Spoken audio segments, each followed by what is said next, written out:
Bonjour à toutes, dans cette vidéo je vais vous expliquer la technique du gel foil. Donc j'ai été formée il y a quelques mois à cette technique mais j'avais pas le matériel pour le faire vraiment correctement. Donc c'est pour ça que j'avais pas encore fait de vidéo, mais là voilà, j'ai reçu ma commande et je vais vous expliquer un petit peu le matériel qu'il faut, comment on pratique cette technique. Donc vous connaissez déjà sûrement la technique du foil toute simple. Donc en fait le foil ce sont des petits papiers comme ça, un côté brillant en général et un côté marron ou gris qui se collaient d'habitude avec la colle à foil, donc une colle à l'eau qui reste collante après séchage. Mais avec cette colle on pouvait simplement faire des motifs grossiers comme des French, des points, voilà, des gros motifs. On ne pouvait pas faire de spirale ou vraiment de motifs très fins parce que c'était pas net, ça accrochait pas bien. Mais avec la technique du gel foil, c'est vraiment facile, ça marche super bien et ça fait des dorures magnifiques, exactement comme si vous aviez collé un stickers. Sauf qu'un stickers en nail art, c'est pas marrant, c'est nul. Donc on va faire du gel foil fait à la main. Donc pour le gel foil, en fait, en général, on utilise du gel paint. Donc, du gel paint, c'est un gel fluide et très pigmenté qui permet justement de faire du nail art. Donc, le gel paint pour faire du gel foil en général est noir ou si vous n'en avez pas, de couleur très foncée. Sauf que j'ai essayé énormément de gel paint de plusieurs marques et à chaque fois, le gel en fait n'est pas assez collant et donc le foil ne prend pas bien et ça fait pas un résultat vraiment net et très joli. Donc je me suis décidée à acheter le gel paint de chez Emi. C'est le plus connu en fait quand on veut faire du gel foil parce que c'est celui qui marche le mieux. Vraiment, je n'ai jamais vu d'autres blogueuses qui ont eu des aussi beaux résultats avec le gel Emi. Donc le gel Emi en fait il ressemble à ça. C'est un mini tube qui coûte 10 €, mais on va faire que les dessins avec. Donc vraiment il va vous durer longtemps. Voilà, puis 10 € c'est pas non plus la mort, mais... Voilà, ce gel paint, si vous voulez faire du gel foil, il vous faut absolument le gel Emi, parce qu'il n'y a que ça, et qu'avec ça que ça marche. Donc moi j'ai pris le Black Tulip, le gel paint noir en fait. Ensuite, pour les foils, donc j'ai remarqué aussi qu'il y a pas mal de foils qui adhèrent moins bien que d'autres. Donc par exemple, les foils qui ont ici le côté marron comme ça, ou le côté gris métallisé, alors ceux-là ils marchent un peu moins bien. En fait, il faut arriver à trouver des foils avec une texture super fine. Donc j'ai acheté 2 foils de chez Emi, mais ils ne sont pas forcément donnés, donc j'en ai juste pris que 2. En fait, voilà, c'est celui-là par exemple, j'ai pris or et ils sont très fins. Et le derrière, en fait, est blanc et il accroche vraiment sur tout. La dernière fois, j'ai essayé sur mes capsules et il a même adhéré sur de la pâte à fixe, tellement qu'il adhère vraiment partout. Donc ça c'est pour le foil de chez Emi. Donc si vous passez une commande, je vous recommande vraiment d'acheter au moins le doré et le argenté. Donc il y a 2 types de doré. Moi je préfère le doré clair que le vrai or. Donc au moins commandez cela. Sinon après il y a d'autres foils qui fonctionnent plutôt bien. Donc les foils que vous trouvez en général comme ça dans les petits tubes, ils marchent moins bien.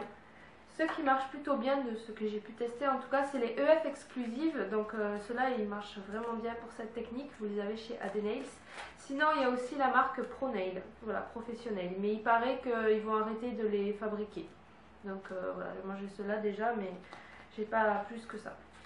Voilà.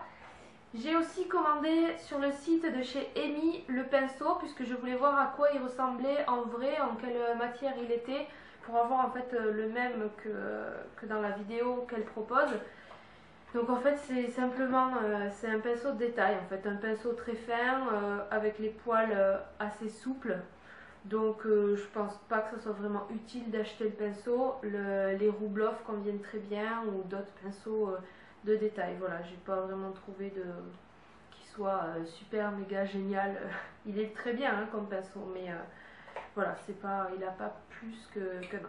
On va donc maintenant passer à la pratique et je vais vous expliquer comment fonctionne ce gel paint pour faire des dorures en foil. Voici donc à quoi ressemble le petit tube de gel paint Emi et le pinceau. Donc vous voyez que c'est un pinceau tout fin avec les poils assez souples. Donc là je vous montre la texture un petit peu du gel. C'est assez élastique comme ça. Alors ce qu'il ne faut pas faire, c'est voilà, l'étaler en gros pâté parce que sinon ça ne va pas bien catalyser. Il ne faut pas non plus peindre avec, donc il ne faut pas faire comme si c'était de la peinture. Voilà comment il faut faire, donc un petit boudin de gel, mais vraiment très léger et des traits fins, pour bien que ça catalyse sous la lampe. Donc là je vais commencer par faire un petit one stroke, donc pour changer et pour vous montrer, je le réalise avec du gel. Donc c'est du gel classique qui est assez fluide, on peut aussi prendre des vernis semi-permanents, il faut juste que ça soit bien opaque. Donc j'ai choisi un pinceau biseauté parce que c'est le seul pinceau à gel que j'avais, donc des poils synthétiques. Et donc je vais dessiner la forme de mon papillon avec le gel, je catalyse 10 secondes et je fais la deuxième couche. Donc voilà, je rajoute la deuxième couche. Ensuite, je vais le catalyser 2 minutes ou 3 minutes selon votre gel.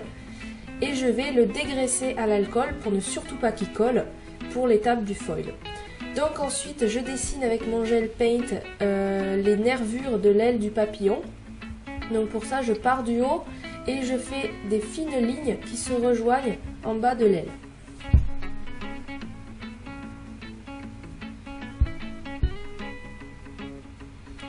C'est vraiment important de mettre la bonne quantité de produit parce que si vous en mettez trop, quand vous allez appuyer avec votre foil, le gel va éclater, il va y en avoir partout, ça va déborder.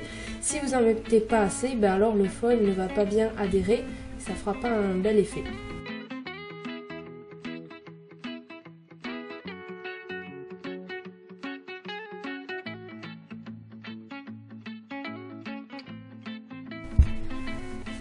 Donc voilà, je fais les ailes du bas du papillon et je relie toujours en haut de l'aile mon gel de façon à ce que ça fasse les bords lisses et non arrondis. Donc je les relie et je fais une pointe. Ensuite, je vais catalyser sous la lampe environ 1 minute 30, c'est un peu plus ou un peu moins, c'est pas grave. Donc quand c'est catalysé, je dégraisse surtout pas. Puis j'applique mon foil, donc la partie brillante vers vous, j'appuie bien fort. Et s'il y a des endroits qui n'ont pas marqué, ce qui arrive, vous reprenez un morceau de gel foil neuf, une partie neuve en fait. Parce que là vous voyez qu'il y a du gras, puisque c'est le gras du gel en fait qui s'est mis, donc il ne faut surtout pas recoller cette partie sur le foil, ça va l'abîmer et ça ne va pas marcher. Donc le mieux c'est de prendre toujours un coin de foil qui est bien neuf, il faut bien regarder. Donc ensuite je fais le corps du papillon, donc une grosse goutte, je catalyse, j'applique mon foil et voilà le résultat. Pour le top coat, moi je vous recommande soit un vernis semi-permanent soak-off, soit du gel qui se dégraisse en fait, pas les gels les gels de finition qui ne se dégraissent pas puisque ça peut craqueler votre foil. Donc pareil pour le vernis top coat, le résultat n'est pas top. Donc un soak-off, et pour celles qui ont les ongles naturels, ne vous inquiétez pas, ça fond dans des papillotes d'acétone. Donc ça n'abîmera pas vos ongles, pas besoin de le limer. Voilà pour le premier motif papillon et one stroke. Pour le deuxième motif, donc j'ai fait sur une longueur un petit peu plus commune, on va dire, sur mes ongles courts. Donc j'ai choisi de réaliser des petites arabesques vraiment façon stickers. Donc je réalise plein de petites boucles sur mon ongle.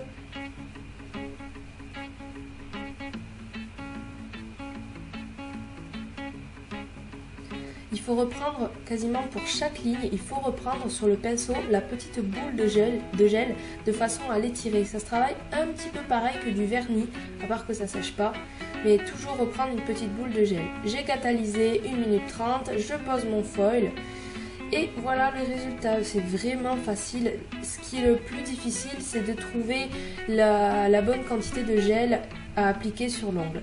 Donc après je me suis amusée sur la peau à mettre de la colle à foil toute simple, pas du gel, hein. Et j'ai collé mon foil, c'était assez marrant à faire. J'espère que ce tuto vous a plu et vous aura appris de nouvelles techniques. Moi j'attends de voir vos créations sur ma page Facebook et encore 1000 merci de me suivre tous les vendredis sur YouTube. À bientôt.